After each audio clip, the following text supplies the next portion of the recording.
right. Thanks, Matt, for having me on your virtual clinic. I think it's a great idea. I think it's something that in the situation that we're in right now with the pandemic going on, I think it's a great way for us coaches to get better at our craft. I know I've watched tons of clinic. Doesn't even have to be strictly for defensive linemen. It could be on offense. Could be whatever. Every time I've watched one, I've always learned something, and I thought it was a great idea. It's good that you're doing that with coaches from down south. It's always good to have good connection with them, and they see how we do stuff, and we get to see how they do stuff. And obviously, we have a lot of people from here at home watching the clinic online. I hope you guys get to learn something. I know I will all day, watch the videos going on and see what's up. So I'm glad to be a part of this panel and get this thing rolling. So I will share my screen and I will start my presentation. So let me go right here. Right here. All right. So my name is Renaldo Sagesse. I'm the head football coach at Cegep Vieux Montreal. Here's my contact down there, my email. Here's my Twitter account as well. I'm not gonna lie, I'm not a social media buff, so it's fairly new for me. So I had it for a little while, haven't been really using it. Matt been talking to me a lot about it, saying that this is a great way to get connection with a coach down south, as well as coaches up here, and the players uses as well. So it's a tool that I'm looking forward into using.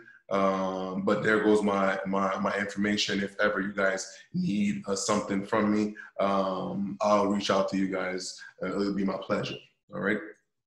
So a quick bio of my football life per se. I started football at the age of 15 and secondary 5 at Collège Mont-Saint-Louis. I played only 1 year there. I was formerly a basketball player, switched to football, which was the best decision of my life. After that 1 year, I ended up going to Cegep in Montreal. I had a great career there. It was fun. Made some good friends, met some good nice people, got to grow as a man, got to grow as a student. Was fortunate enough to get a scholarship to go to the University of Michigan. Got recruited by Coach Lloyd Carr. He retired after 1 year, and then Coach Rich Rodriguez took over for my final 3 years.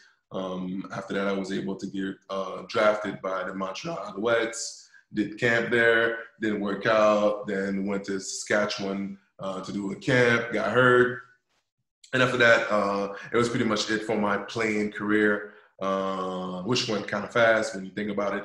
But as of 2012, Sheriff, he knew I was one of the former Spartiate, and he was asking me, are you willing to come back and coach the defensive line with him? And I was like, it's my pleasure. I didn't hesitate 1 second. And again, this is a place that gave me so much. I have a chance to have a great life experience by going in college in the United States. So I think I've learned a lot of things. I grew up a lot for going from a teenager to a man. And it was just a pleasure. And for the first couple of years, I was coaching defensive line.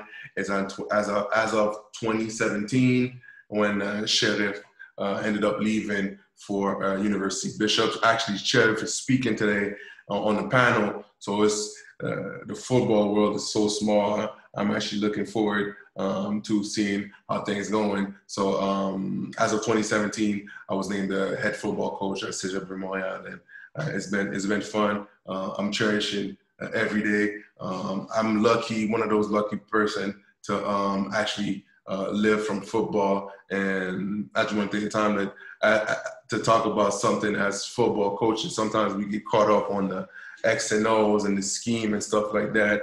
And we're actually lucky to be able to deal with people, all right? And that's one of the things I really take ownership into being a head football coach, is trying to make sure that we give those guys a chance to succeed. I know when I was young at their age, that's what I had. I had someone in my corner believing in me and giving me tools and giving me help and giving me resources to get better. So as a football coach, obviously, we want to win all our football games. We want to have success on the football field, but we also want to make sure that those kids, when they get out of here, they have success in the school and have success on the next level. And when you see them coming back into your program and being proud of what they did, that's the cherry on top, and that's what makes you proud as a coach. So we're lucky. We're really lucky.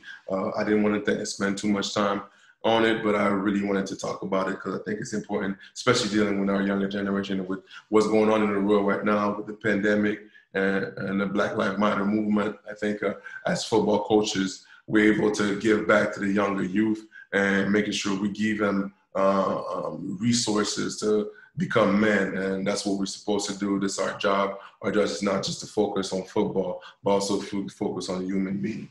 All right.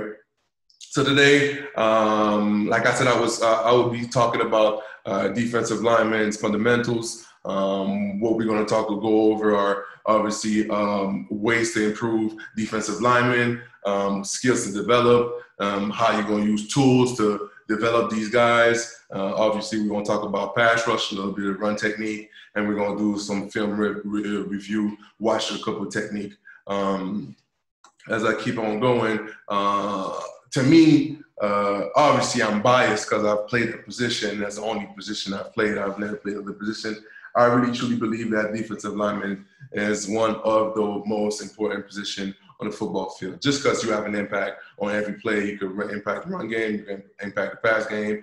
If you got, whether you play a 3-4 or 4-3, whatever system you run, if you got a couple dominant defensive linemen, usually you're going to have a tough defense and you're going to be tough to beat. So I think us as football coaches, and now I'm putting my head football coach hat for a second. And when we talk about recruiting, we talk about trying to get the best player possible. Obviously, we want to look for the best size possible, the best height, the strongest guy, the fastest guy. The reality is you're not going to get all these guys all the time. Sometimes you may have a great recruiting class. Some others you may miss. As a position coach, however, whatever type of player that you are afforded to, that's what you got to deal with, and that's where you're going to make your bread and butter, and that's where you need to find the best ways possible to make these guys be successful on the football field. I know when I was just focusing on defensive linemen, whatever your size was, wherever you came from, whatever was your background, my job was as a position coach to give you tools to succeed, to put you in a position to make some plays whenever your number is called and whenever you have to be on the football field. I don't care about the scheme. I don't care about whatever the defensive coordinator want to do. I just want to make sure that my football players, the defensive linemen, are able to make whatever the defensive coordinator want us to do. If he wants to be a gap charge defense, we'll be a gap charge defense. He wants us to be a gap control defense, we'll be a gap control defense. If we want us to be able to slant and move, we'll be able to slant and move. I think that's what you want to do as a defensive, as a position coach. Obviously, you want to fit those tools into the system, but as a defensive lineman, you want to make sure you give them tools to succeed just for your team, but as well as the next level. But me as a position coach, I want to make sure that all these guys are able to, get a stance from both hands, be able to play the run properly, be able to play the pass properly, be aware, be smart. The ways you can help yourself is by creating a routine, by making sure that you do stuff. Maybe that's going to be hard at the beginning, but as they're doing them, year in and year out, practicing and practice out, it can become second nature, and those drills are going to translate into the football field, and they're not even going to realize it. I think as football coaches, you have to make sure that whatever you do as far as drill is concerned is transferable on the football field. If they ask questions, you got to go be able to answer those questions. But usually the player is going to follow whatever you give them as tools, but you have to make sure that it's transferable to the football field. All right. I also believe on keeping it simple, simple drills, but you have to focus on technique. Make sure that your technique is on point. Make sure that they're able to make plays whenever their number is called. All right. Now, we talk about which skills you want to develop as a defensive lineman. What are the traits? What are the things that we look for? Especially, I know there's a couple of coaches from the younger levels out there. That's some stuff, especially for the defensive lineman coach, stuff that we're looking at. Obviously, like I said before, when we were recruiting, we were going to recruit the biggest size. We're going to recruit the fastest guy. We're going to recruit the strongest guy. But sometimes when we're going to look at the defensive line position, if he doesn't have the size, the optimum size, or if he doesn't have like the super speed, what does he bring to the game? What can I work with? What can I work with him? Things I'm looking for. And like I said, I'm gonna speak today as a defensive lineman coach. I'm not the best one out there. I'm not a master of defensive line. I'm just speaking of how we do stuff over here, how we've been coaching the past couple of years. I think there's a lot of defensive linemen that came in, had a lot of success. I'm not saying we got a solution to everything. We got lucky through the years to have great players as well. But I think we're trying to make sure that we develop their skills so when they get on to the next level, that success continues to sustain.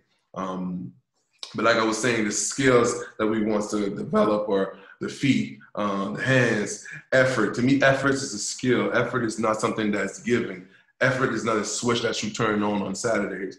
Effort is something that you practice. It's funny because some of the best football players I've seen around this program are with high motor and high effort were the same one that had the same effort during the weekdays.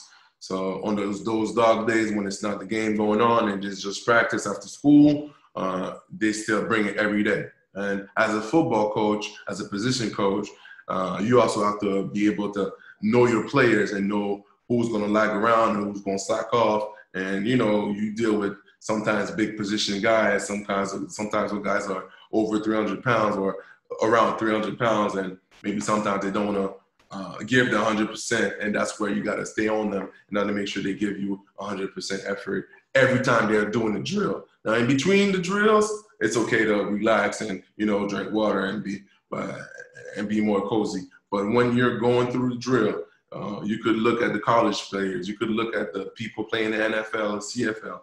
Those guys, when they do the drill 100%, and that's what you got to coach from a young age.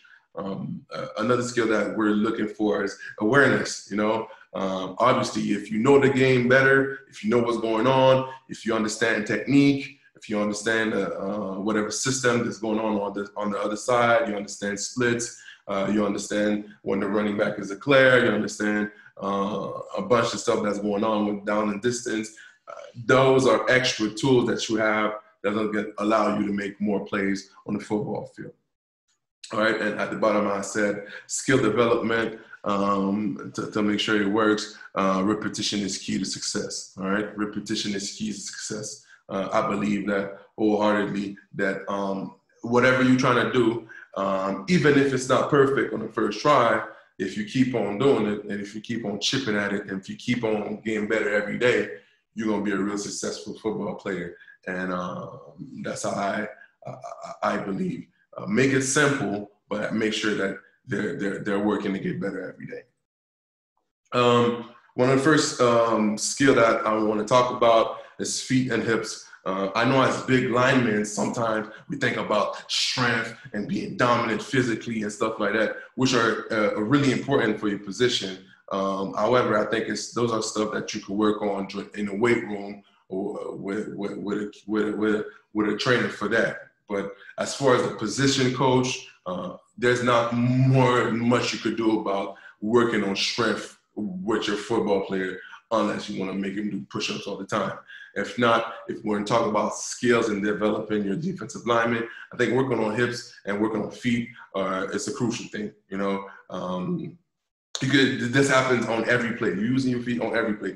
Just starting from with your get off, change of direction. When I talk about change of direction, I talk about playing your foot, and wherever the running back is going, you go in and do pursuit. Whenever you want to do a pass rush move, you got to use your feet, being able to, you know, change direction, be light on your feet. I think I believe that you have to be a natural athlete, all right? But you work on that. You work on that. You work on and how do you work on it? And by doing ladder drills, by doing bag drills, by doing cone drill. Obviously, when I recruit, I like to know the background of my players. And have you done sports before? Have you played basketball before? Have you played soccer before? Are you a big boy that's able to move? This is a big plus for us. That's what we're looking for. Even though you may not have the best technique possible, if you're an athlete, we'll work with you, because I think the best athletes usually make the best football players, all right? Those things could be done at any time of the year, all right? The ladder drill, bag drill, and cone drill and stuff of that nature could be done any time of the year. It could be inside the gym, it could be outside. It don't matter if it's raining, you're able to do it. During the season, obviously, I think there's moments during practice where you're able to do it with your defensive lineman. You could do it during pre-practice. You do it during the indie period. It depends with the defensive coordinator if he wants to give time to the positioning coach or not. If not, especially for big linemen, if you're not on special teams, that's another moment where you could work on your footwork. So there's moment during the practice week where you're able to work on that craft. And just a 5 to 7 minutes, you could work on just straight footwork. I'm gonna show you a couple of drills. Now bear with me, because we recorded from a phone, and the for some reason Huddle is not is stretching the picture, so it's not super clear. But those are a couple of drills that we do to make sure that those linemen have soft feet. So whenever they do the ladder drill, I don't want them to take time through the ladder. I want them to pick up their feet, and I don't want to hear no noise, all right? So that's a regular Icky shuffle. Like I said, you guys already know the routine. I'm just showing a couple ones that we do to make sure that we're working on feet and hips. This one is forcing the outside leg in, turning those hips, trying to keep your shoulders square, trying to move in and out, all right? And move in and out. Like I said, the screen is a little stretched because I don't know, Huddle decided to put it that way today. So this is just working on hips. This is just halfway. Obviously, we're gonna do on both sides, and then there's the full version when you go all the way out. Again, you try to keep your shoulders square and moving your hips. What I don't like about what the guys are doing, they're actually looking down. I'd rather have them have their eyes up, all right? We're just getting back into the groove of things. Those are young guys getting back into football. So this is not perfect, but we getting there. We usually don't film our indie period, so that's why we don't have it during the season. We don't film it during the season. That's another one where they twist their hips. Again, forcing the hips on the side and having the shoulder square. Same thing.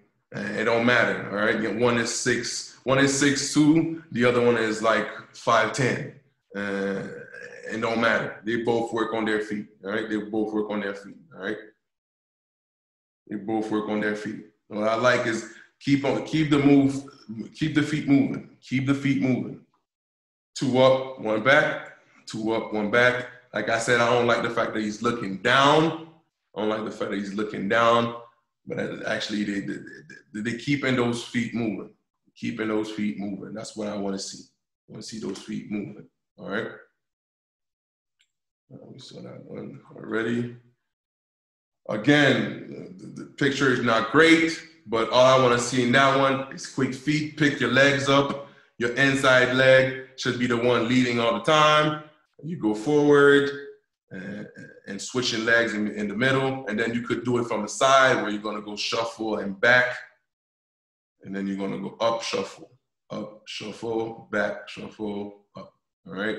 So it's just a drill just to make sure that the guys keep on moving. You guys already know the routine. You guys already probably have your own routine, bags and stuff. I'm just showing you what I add to it. I usually don't do both. So I don't do ladder and bags. I just do one for practice. This one was one in between. Then we did up and down, and then we punched through. And when the guy was in the middle, the second one could go through. All right. And when you ask to punch, punch with your thumbs up and straight arms. Again, try to keep your feet moving. Try to lift your legs. Punch aggressively and speed out when you're done. Speed out when you're done. All right. So usually when I'm done with this session of doing 5 to 7 minutes of back drill, I go straight into get offs. That's another one when you get off and then you plant, you turn and you run. Plant, turn and run. The other one is gonna get off and gonna plant and shuffle both sides. So we're gonna plant and shuffle, plant and go to the quarterback. All right. So those are stuff that we do. Just different combination of stuff that we do just to ask our defensive linemen just to keep on moving and keep their legs tripping. All right. We're gonna watch that after. I'm gonna go back to the presentation. I was right here. Oh, just before I go to the next one, at the bottom I said not everyone is able to bench 400 pounds, but every defensive lineman should have great feet, and that's the truth. Not everybody's going to have strength to be a super dominant, powerful guy, but working on your feet, working on ladder, working on bags is something that everybody should be able to do. All right. Next skill we want to develop our hands. Obviously, as far as linemen, we're in a face-to-face combat with the offensive lineman. We're in a reaction mode. So as soon as they move, we got to get out our stand. But as soon as we get out our stand, try to have our hands in front and shoot in the proper position. All right. We want to have hand speed. I believe that first touch wins. So as soon as they move, you want to put your hands on them. However, you got to know what the situation is. I said just like a boxer, keep your hands high and active. Versus run, obviously you want to keep your arms straight, your thumbs up. You want to have your strong hand inside, throw towards it via the neck, and the outside hand on the shoulder pads, making sure that you have your head in your gap and your body in your gap, and you controlling the offensive lineman. Versus pass, you want to give them tools in the sense that you want to make them understand you don't, even though you're making a move and you're using your hands, focus on trying to break in the wrist, try to break the elbow, try to aim for the shoulder. So they know what to look for when they're using their hands and not just throwing their hands and doing whatever. So I think, like I said, that the first part is technique. You got to just try to work on that as much as possible. There's a little thing that we do. Again, I said the picture is not great, but I want to start with the other one where you start with a 6-point stance first. So your toes down, knees down, and hands are down. And all we want on this one is just straight hand speed. So when he's gonna move, I want you to kick your arms out and have him locked down, thumbs up. Just straight speed. I don't need your hips for this one right now. Just straight speed, all right? And you could do this from a shade as well, all right? Depending on if you play from a head-up position or from a shaded position, it don't really matter. You could do that either way, all right? So the other one is when you have your hands on your hips, your hands on your thighs, and you want to bring your hips with it. I think the first one, he didn't bring his hips, but the next one's going to bring his hips. Exactly, that's what we want. We want you to bring your hips. Like you're coming out your stance and you bring your hips, you bring everything at the same time. All right. So that's just what we're looking for. So this is a couple basic stuff, but stuff that you can be done all the time. You don't need to be on the football field as well to do that. You could do that at any moment. All right. On this one, if you see the hands are a little bit too much inside. We had to have him like the hands on inside on the middle part of the bag. You do that a couple of times, and then the last one you're gonna club and rip. All right, so you're gonna punch, and then the last one you're gonna punch and rip, And you go with a rip, you could go with a swim. It's up to you. We start from a knee position. We start from knees because we just getting back into the groove of things. But eventually we're gonna do it from a 3-point stance, where you're gonna punch from out of a 3-point stance, do the same time process. So we're gonna hit it twice from 3-point stance, and then go with a rip on the last one. All right. Let me go back.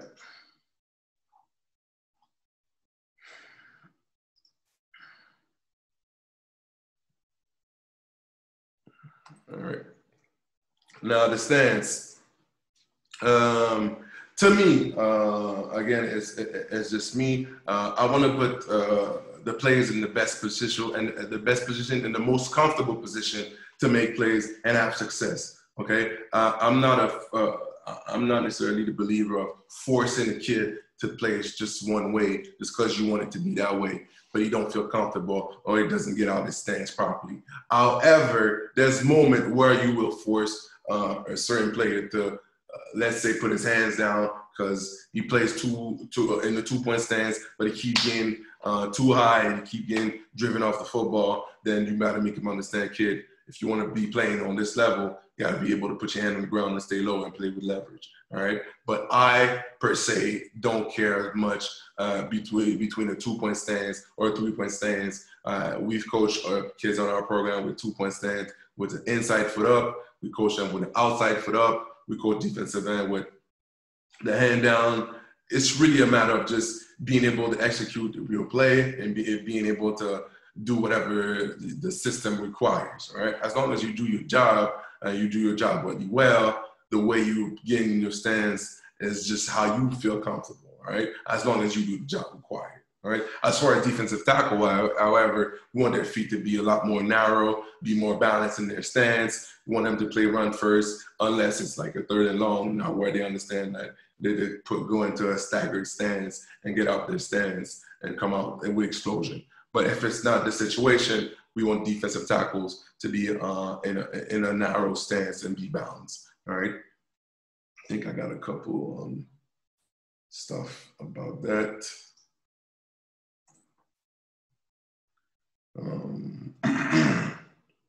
See, in the same game, see, we had a defensive end in a 3-point stance and one in a 2-point stance. We always tell them, align to execute.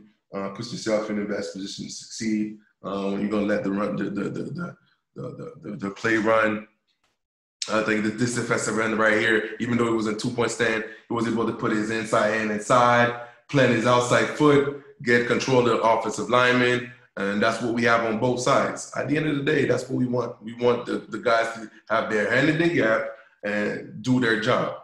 Whether you come from 2-point stand or a 3-point stance is not important to me. What's important to me is making sure you stay in your gap and you play physical and you're able to make some plays, all right? As we see right here, he forced the play inside, all right?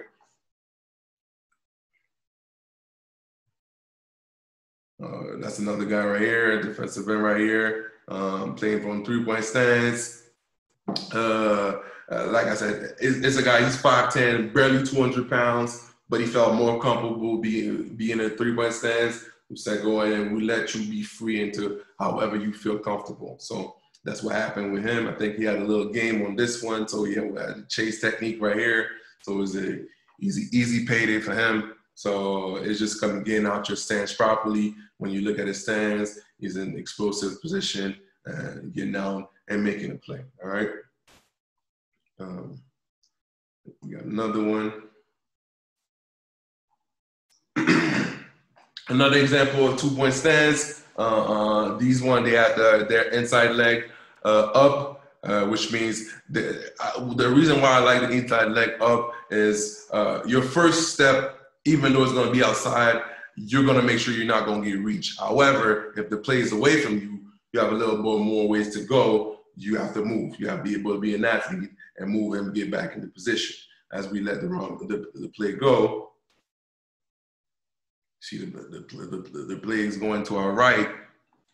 This defensive right here, which actually ended up finishing his career playing nose tackle for us. So he was a rookie that year, and he was able to be on the football field because he understands the game of football. But see, he's a little bit late. he knows he has to get back and retrace. He's making sure the quarterback doesn't have the ball first, and then he has to go pursue and make some plays, make a play on the football, all right? So obviously you want to make sure the quarterback doesn't have the football. We understand that there's going to be a gap here just because your first step is going to force you to go outside, but after that, you have to replace as fast as possible. I'd say that he went a little bit too far upfield. I would have rather have him stay on that white line right here and just shuffle on that white line right here. But you know what? At least he did pursue and went and made a play on the football, right? So at the end of the day, if you're getting your job done, I'm okay with that. But you still have to work on your technique. It's never always 100% perfect, right? Now we got a nose tackle right here. You can look at his feet, a little bit more narrow. His feet are shoulder width apart. Balance, he's able to play on both sides if he has to. We're not a two-gap team, so we're never really going to ask our nose tackle to hold up or blow up the center. We're going to ask him to pick a side or choose a side. We're going to send him on side. So I think he had the side right here. What I like about his first step, he's sticking that 45-degree first step, and then on the second step, he's going to bring his leg through, hip through, rib through, and he's dipping his shoulder, so it's making it hard for the center to overtake him. And a good rib is making him play in the backfield. So as a big man, that's an athletic move. He's not a tall guy. He's like probably 5'9", 5'10", maybe 5'10", I'd say. He's about 260, 275, 270. So with this weight, he was still able to move, which is what I was talking about earlier with the ladder drill and the bag drill and stuff like that. We do every day. As far as stuff like that, well, we ask our defensive linemen to move. You have to be able to take your weight and make some plays with it. All right. Do that after.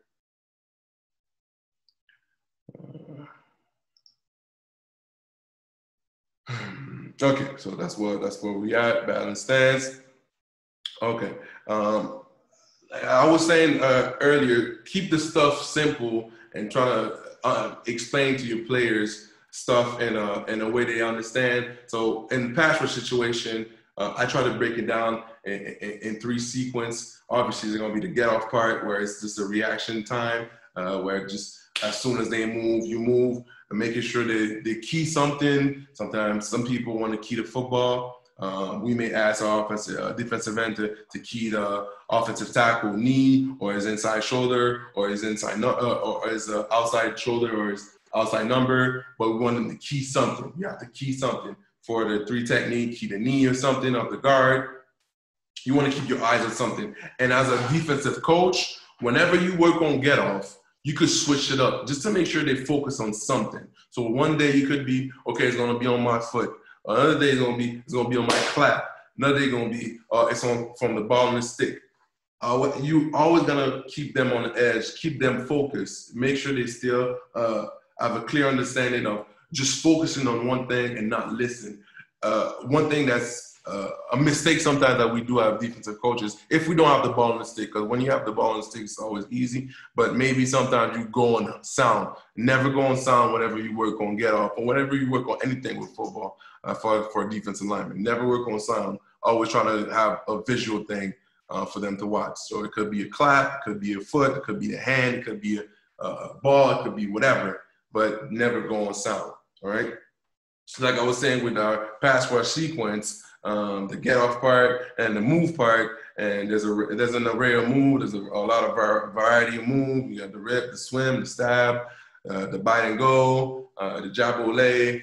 There's a bunch of them out there. And then obviously you gotta have to finish. You gotta want to get to the quarterback as fast as possible and as much as possible in the game. And at the bottom, I put the best pass rushers I've played. They don't need 1,000 moves, just master 2 or 3 with a counter move. I think as a football coach, you have to present all these moves to your linemen. You got to present them all to your linemen. And I think along the way, they're going to find whatever they feel comfortable. But you as a position coach as well, you could see, okay, well, I have a bigger guy, but he's light on his feet, so bite and go could be good. I have a stronger guy, so maybe speed bull is going to be a good move for him. I got a guy with a long arm, so staff could be something that's good for him. Sometimes, even though sometimes they're young, they don't know what move is good for them. Present them with a lot of different variety, and then after that, making sure they take ownership into 2 or 3 and work a counter off of that, and they'll be fine with it. All right. We're gonna watch this right here. So on this one right here, nobody was in front of him. We use a tennis ball. Those are the drills that we may do during the off season, not in season. In season, we're gonna work on having a ball and stick and stuff like that. But off season, we may use a tennis ball just to make sure that he gets out. What I like about this one, he's getting out. He has an elongated step. He's getting out, boom. He's trying to get the tennis ball. All right. I like the fact that he's having his head down. Obviously, we're not working on moves right now. We're just working on getting off the snap, getting off the snap as fast as possible, getting off the snap as fast as possible. And after that, we're going to work on having the move routine where we're going to work on the rip and the swim and stuff like that. All right. Another change of direction drill. We all do it. We all do it. It's just a really simple where we ask the kid to plant his foot. You see he's going to plant his outside foot, turn his shoulder, and run. All right. That's what we want. Plant his foot, turn his shoulder, and run. There's a bunch of different ways you could do it. You could ask him to go from a straight get off. You could ask him to step and then move up to you and then point. You could make him slant if you want to. You really have the power on how you want to do get off with your guys, depending on how you run your scheme. If you don't want to scheme when you ask your defensive lineman to slant, then you don't necessarily have to work on it as much. If you do slants all the time, but then you got to work on slants every day because everybody's going to do them. So it really depends on what type of system you guys are running. All right. And then again, pop up. Again, I apologize for the quality of the film. So we first start off really slow, where we really bring it down. Like I said, we just getting back into it. So it's just about stepping the club in with the same hand, stepping the club in with the same hand. You're gonna do it 2 or 3 times, then you're gonna step in, rip, and then replace. And then step in, rip, and replace. So we do it 2 or 3 times, really slow, where it just really steps a club, steps a club. We don't even do it from a 3-point stand. We're just doing up high right now, just to make sure they get used to this position right here of turning their shoulder, turning their hips after they're done with their club and ripping through, and then rip through. All right, and then we're gonna do it full speed. And then we're gonna do it full speed. So we do the same thing. Then we're gonna club and then rip. And it doesn't always have to be club and rip. Could be club and swim. What I don't like is he's a little bit high. I would like him to be a little bit lower whenever he does his rip. He's a little bit too high right now. But like I said, that's stuff that we're working on during the summertime. All right. So that's what it is. I think there's one slide left. Okay, and then run tools. All right, run tools. Stuff that we look for as far as running is concerned. Obviously, you got to switch up your stance as far as the defensive tackles are concerned. Have a lot more narrow stance where you want to be able to be balanced on your feet, be on the balls of your feet, where you're able to go from one side to the other. Obviously, the hand placement is something that we're looking for, just like the drill that I showed you guys earlier. You want to make sure you're strong with your inside hand and have the outside hand on the shoulder pads and making sure you control your block. Okay, I don't know what what kind of system you guys are working on, but if you guys are working on a 2-gap defense, where you're gonna start from the head up position, you work from there, right? Work from there, and you want to work with leverage. The best tool for me for leverage is using the shoot. I'm a tall guy, 6'3", 6'4", so to have the natural knee bend is something sometimes difficult for taller guys. So if you guys got the equipment of the shoot, I really hope that you guys are using it as much as possible. And focus on shedding as well as far as run. A lot, even on our level, a lot of times the guys, they want to make plays on the football but they're not shedding off block. They want to get off their block, but they're not shedding. Make sure you shed off your block, and that's something that you want to practice as much as possible to make sure they're going to be okay. And awareness is something that you develop with time. Like I said, it depends from what type of program your kid is coming from. Some are really advanced into the knowledge of the game, so they understand what the down and distance and the field position and if the back is declared and whatnot. I think that's something that some kids understand at a young age, but there's others that may not understand it. And as a coach, you gotta sometimes pinpoint those stuff so they understand those stuff. But as they get older, as they watch more film, they're gonna start understanding the game of football. So now we're gonna watch a couple clips. I think I got a little time left. Let's go with this one. So I showed you the drills already. I'm about to show you a couple clips where it's translating what we're doing. And all I'm talking about is just being able to change direction and moving your feet, right? Obviously, I think a lot of people know this guy was a special kid. Fortunate, this is nothing with coaching right now. This is just straight being an athlete right here. This kid right here as well, one of the great players that we had in the last couple of years. What I like about what both of these guys are doing, they're getting out their stance and where we're slanted on that play. So they both took their 45-degree step. And then after that, it was just being an athlete. Andrew went with an arm over right here and stepped through. What I don't like about Andrew is he's not sorry about that. He's not turning his hips as much. I would like him to turn his hips a little bit more. He's staying square as he's stepping through. All right. I would like him to turn his hips, but he's still beating his offensive lineman and getting pressure on the quarterback. And Mathieu right here is just straight beast. All right. Straight beast, straight speed. When I was talking about a kid with a lot of effort, I was talking about this guy. This guy had a motor all the time. All right. We're going to watch this defensive end right here. I like him having a little jab outside and then going back inside. What I like is his feet is not stopping. The feet are not stopping. Gunning pressure, running through the quarterback, giving great effort, all right?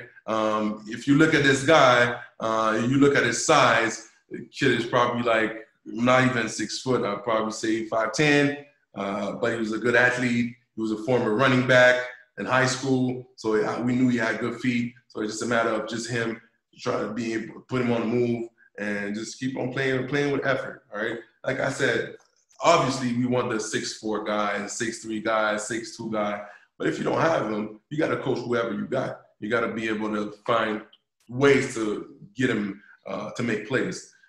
It's the same guy right here, and I was a fan of this guy because he was an athlete. That's an athletic play right here. He's stepping inside, seeing the play going this way, stopping his foot, turning his hips, making the play in the backfield. This is just being an athlete right now. This is just being an athlete. You're being fast, you're being an athlete, and that's a beautiful thing to see, all right? And don't get me wrong. Defensive linemen need to be physical. We need to be physical on the football field. However, if you're able to make some plays without them putting their hands on you, you're going to make your play without them put their hands on you. If you're an athlete, you might as well. And the best one, they do both. The best one do both. They use their hands, and they use their hands to be physical, and they use their feet to be athletic. Right here, just looking at the feet. Feet not stopping. And like I said, it goes back to whatever all the time you're going to put into working with the ladder and the bag drill and stuff like that. It's going to come to fruition, right? It's going to come to fruition when you do that stuff. All right. We saw the stances already. Let's go into the pass rush.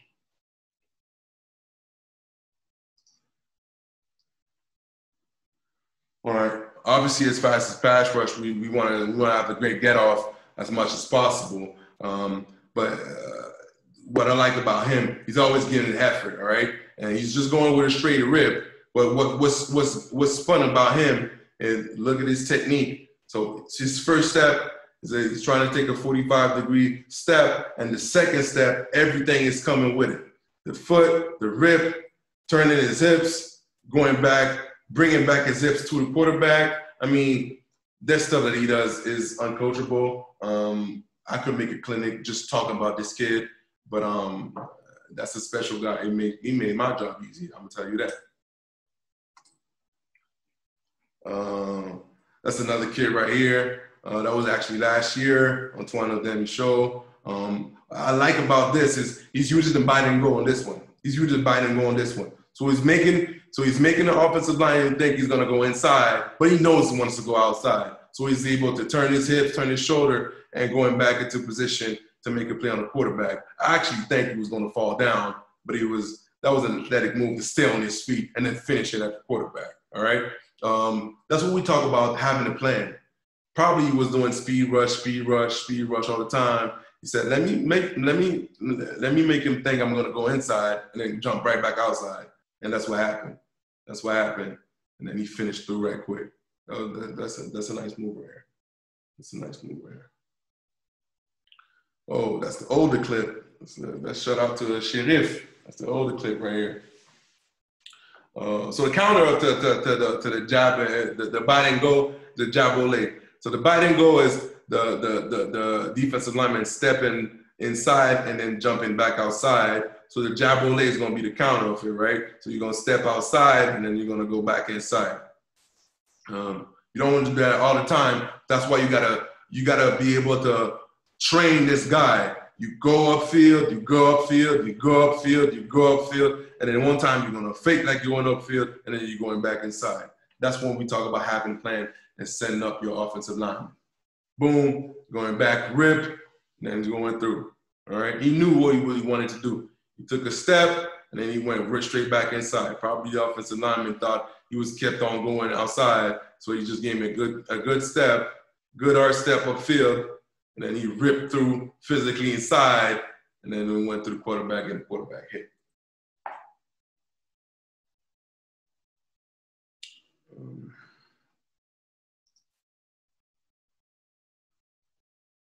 That was last year.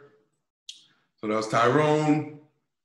On this one, I think he gave him a little step to maybe make the offensive lineman slow his feet so that he could turn the corner. And as he gets to the same level, he dips. That's what they don't want to do. He dips his shoulder. Offensive linemen do not want to go down low. They do not want to go down low. So he dips his shoulder and then goes into it.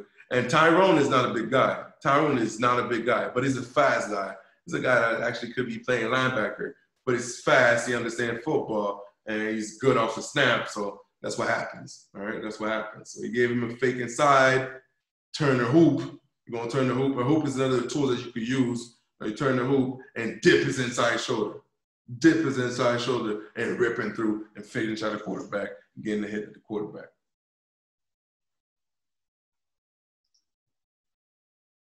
That's Tyrone again. An example of when we talk about breaking down pass rush into sequences. He's going to have a great get off. He's going to make a move. The ball's going to come out pretty fast, so he's not going to be able to hit that quarterback. But that's a great move right here. He's getting off the snap fast as possible, so the offensive lineman has to kick out. Once he kick out, look at all this space. They know there's a running back that's probably going to come through right here, but that's a mismatch for a defensive end.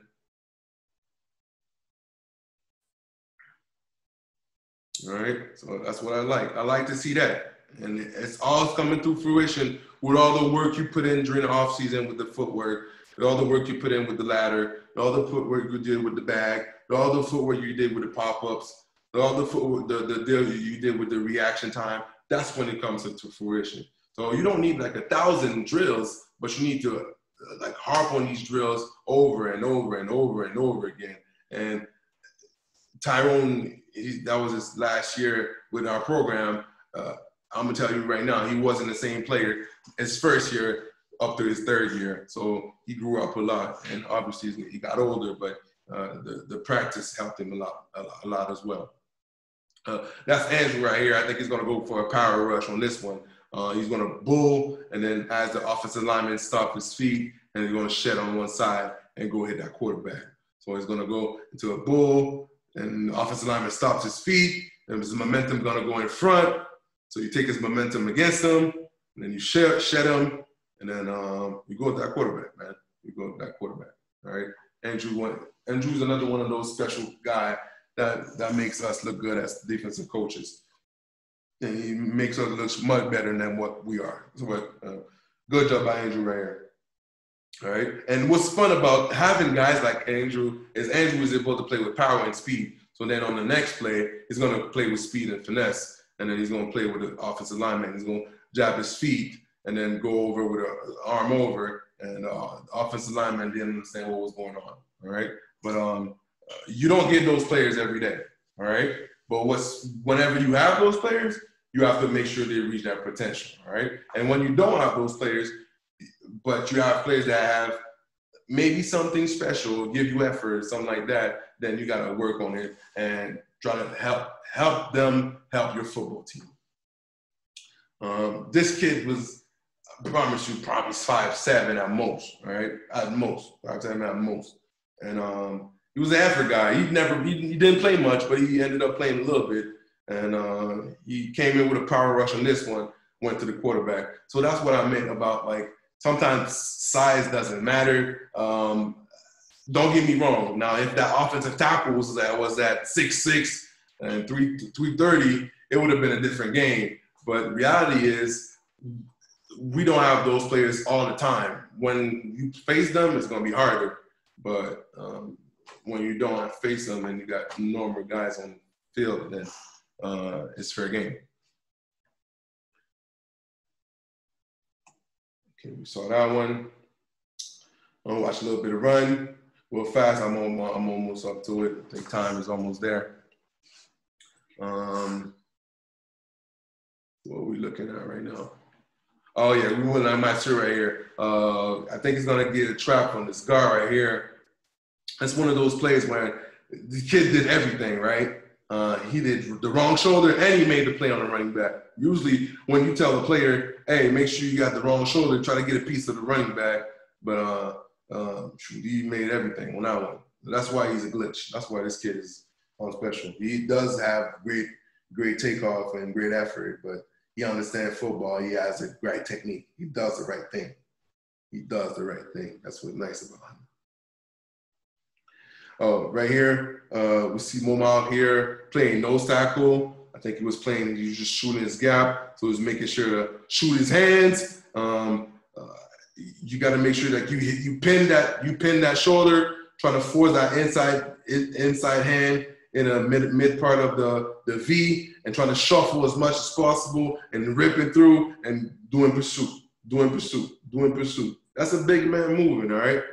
He's not a speedster now, but he's going to get effort. That's what we want, all right? That's what we want. So sometimes he's going to slant around. Sometimes he's just going to shoot his gap straight up. But I want to make sure that he actually shoot his hands and then getting away from block and then good effort and then going to the football field, going to football. I think that was this year. Yeah, that was Luigi. Another one. See, every now and then we get those defense tackles, those short defensive tackles, but they're strong and they're athletic enough and they do the job. All right. If you look at him, keeping it inside shoulder inside, keeping his head in the gap, shuffling in the gap. What I don't like is that's what I said about shedding, right?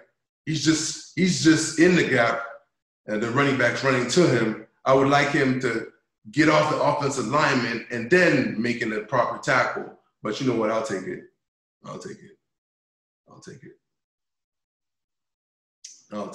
But if I want a perfect rep, I would want him to, get off his block and ripping through and then making the tackle.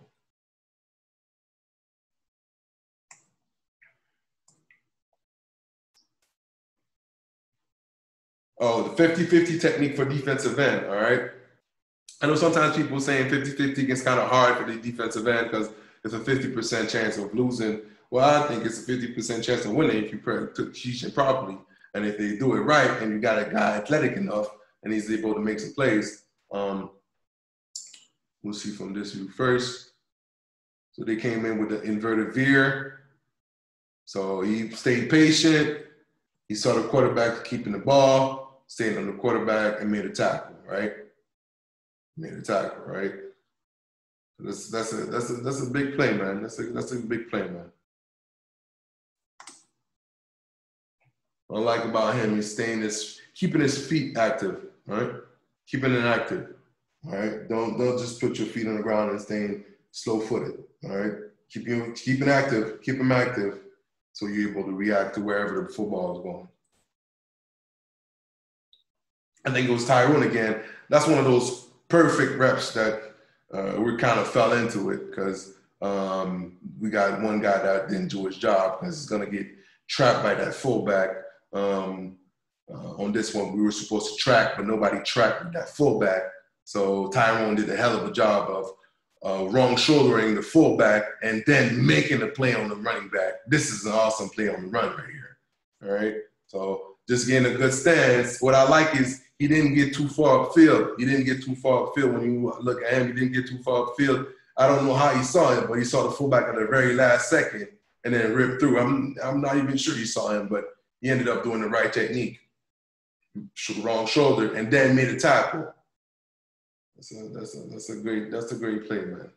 That's not easy to do. Right? That is not easy to do because we were missing one guy and they were supposed to get the ball out on this one.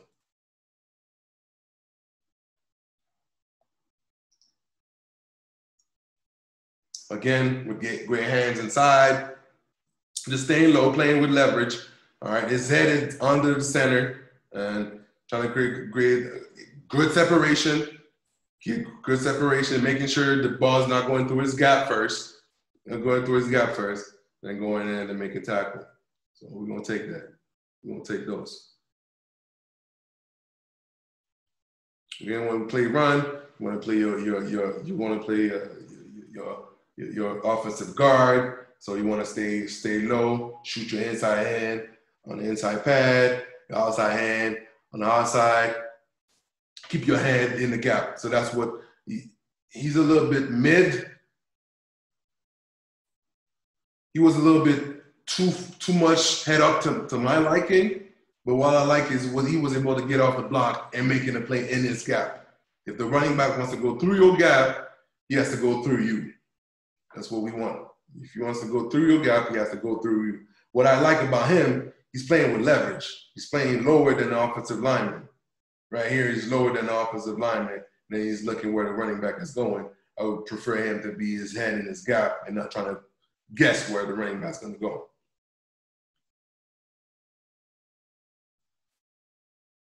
Yeah, I think that was the first one. No, it wasn't the first one. Oh yeah, that was the first one. So okay. Well, that's about it for me, guys. I think I hope you guys got to learn something out of it. Like I said, it was a pleasure. I want to thank Coach Matt and all the people that spent time watching this. And I know I will watch the rest of the day and watch the rest of the clinics that's going on today. So thank you guys for just watching this one. Have a good one. All right, bye-bye.